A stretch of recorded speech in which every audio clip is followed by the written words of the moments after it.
Olá, gente, olha só, agora nós vamos estudar um conteúdo muito importante, certo? Que cai sempre em concursos e vestibulares, né? Então é ficar muito atento, porque agora nós vamos trabalhar a parte de funções da linguagem. Muita gente acredita que funções da linguagem está inteiramente ligado com figuras de linguagem, né? Algumas pessoas sempre me perguntam quando eu estou trabalhando com aula presencial: Johnson, não tem que trabalhar figuras, não é? Junto com funções da linguagem? Não, são assuntos diferentes, tá? E hoje nós vamos conhecer todas as funções de linguagem. Agora, de fato, existe uma certa semelhança com figuras de linguagem. Não em relação ao conteúdo, mas em relação na verdade, identificar uma questão de funções da linguagem e de figuras da linguagem, né? Por quê? Gente, funções da linguagem, ao pegar um texto, ao pegar uma frase, você pode sim identificar a função de linguagem que predominou naquele excerto, que é o que acontece com figuras de linguagem também. Então, quando eu pego uma frase, quando eu pego um texto, eu posso identificar a figura de linguagem que predominou e eu posso identificar também algo que é separado, não está ligado uma coisa à outra, mas diante de uma frase, diante de um excerto, eu posso sim identificar a função de linguagem que predominou naquele excerto. Agora vale salientar uma coisa, olha só. Gente, se eu pego um texto, por exemplo, de 20 linhas, é interessante lembrar que eu posso encontrar neste mesmo texto umas 4 funções de linguagem, tá? Não é que eu peguei um texto e só exista uma função de linguagem naquele excerto. Eu posso encontrar várias, aí eu tenho que analisar a pergunta, não é? A pergunta pode ser mais direcionada. O primeiro parágrafo do texto predomina tal função de linguagem, eu tenho que analisar o primeiro parágrafo, né? E é óbvio que existe aquela função de linguagem que grita mais alto, aquela função de linguagem que predomina. Porém, se perguntar as funções de linguagem presente, eu tenho que analisar todas elas. Então, olha só, a primeira função de linguagem que a gente vai discutir é a função referencial ou denotativa. Ô Johnson, são muitas funções, será que eu vou conseguir entender? Vai. Gente, olha só, a função referencial, o próprio nome já indica, já facilita pra gente. Olha só, referencial, existe uma referência. Não é? Você vai lembrar de denotativa, esse D aqui, ó, liga também a questão do dicionário. Então, quando eu falo em algo dicionarizado, quando eu falo em algo com referência, não tem achismo.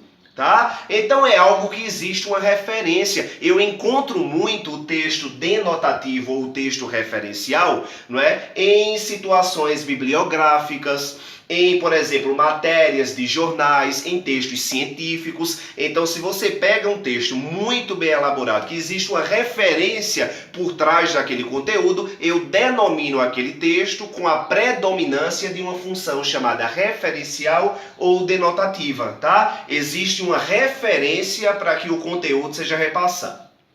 Eu tenho também a função de linguagem que eu chamo de expressiva ou emotiva. Ô Johnston, quando é que eu vou identificar que eu tenho no texto, numa frase, a função de linguagem expressiva ou emotiva? Gente, a função expressiva, o próprio nome já diz, vai expressar alguma coisa e vai expressar o estado de espírito de quem está falando. Tá? Então é o emissor, na verdade. Você consegue entender essa emoção, essa expressão pelo emissor. E isso é muito fácil. Quando alguém comenta alguma coisa com você, você diz: amei. É uma expressão, é uma emoção, é algo que você está repassando, é algo que você sente estar repassando naquele momento. Alguém te chama para algum lugar e aí tu faz: poxa, mas aí eu tenho medo. Medo é uma expressão, é um estado de espírito de quem está falando. Você denota alguma emoção ali. É o que eu chamo de texto expressivo, de função expressiva ou função emotiva. Você vai analisar que quem está falando expressa alguma emoção, expressa um estado de espírito que ele está vivendo naquela ocasião.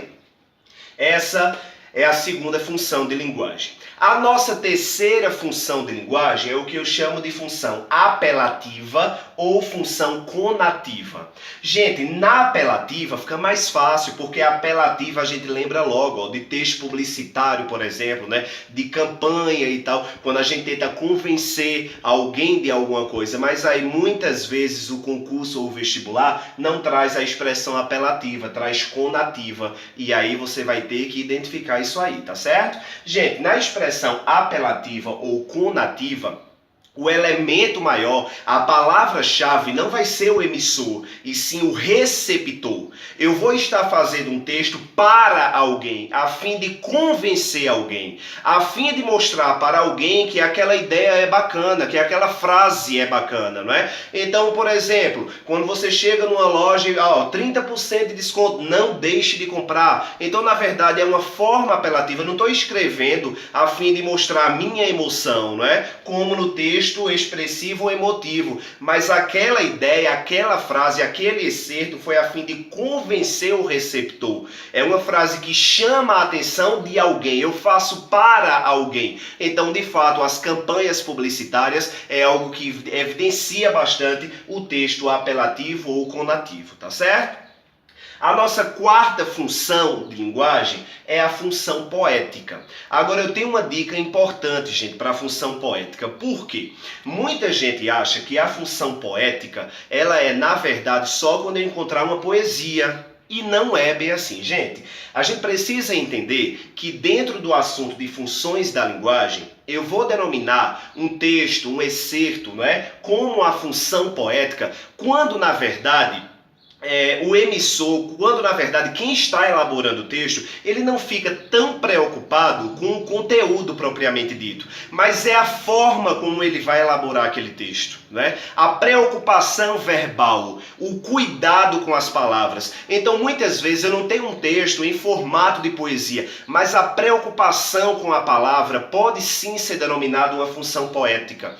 E eu vou te dar um exemplo aí que está caindo em muitos concursos e vestibulares. Existem muitas campanhas publicitárias que apresentam a função de linguagem de fato apelativa. Só que aí o que é que acontece? Eles pegam, por exemplo, uma campanha publicitária a fim de convencer alguém de alguma coisa bem bacana e pergunta a função de linguagem mais apropriada para aquele excerto. E aí, entre várias alternativas, você vai perceber que não tem para assinalar a função apelativa ou conativa, que é a que o candidato vai de cara querer marcar. Então ele vai encontrar lá todas as funções de linguagem menos a apelativa. E aí, Johnston, tirando a apelativa, qual é a função de linguagem que mais se assemelhava àquela campanha publicitária? Aquele texto com um requinte verbal, com um cuidado, a ideia de convencer. É um texto poético. Porque, na verdade, o autor elaborou, o autor utilizou algumas palavras, o jeito de falar foi diferente, a preocupação com a forma foi diferente, não é? Então, o cuidado com a palavra, o requinte, a ideia de levar uma palavra específica para aquele receptor, isso aí pode ser denominado uma linguagem poética, uma função de linguagem poética. Então é bom ter bastante cuidado, nós vamos praticar esse conteúdo, tá certo? Olha só, gente, uma outra função de linguagem que ela é muito simples de identificar, você pode ficar achando, Johnston, eu não estou conseguindo entender muito. Eu até entendo quando você fala separadamente, mas aí quando junta tudo eu fico um pouquinho louco. Você repete o vídeo, mas você vai conseguir entender. E na prática é que fica fácil mesmo, porque olha só, gente. A função fática, ela é muito simples. Por quê? Na função fática, a ideia da função fática, na verdade, é estabelecer comunicação. Johnston, o que é estabelecer comunicação? É quando, por exemplo, alguém está no telefone falando com você e a outra pessoa fica calado.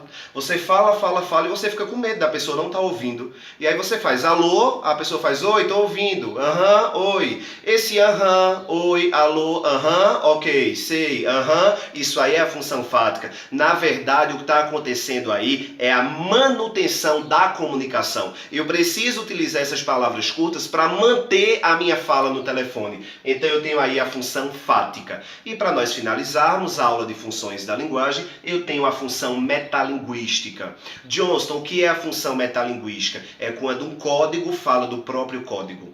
É quando, por exemplo, eu vou no dicionário buscar o significado de uma palavra.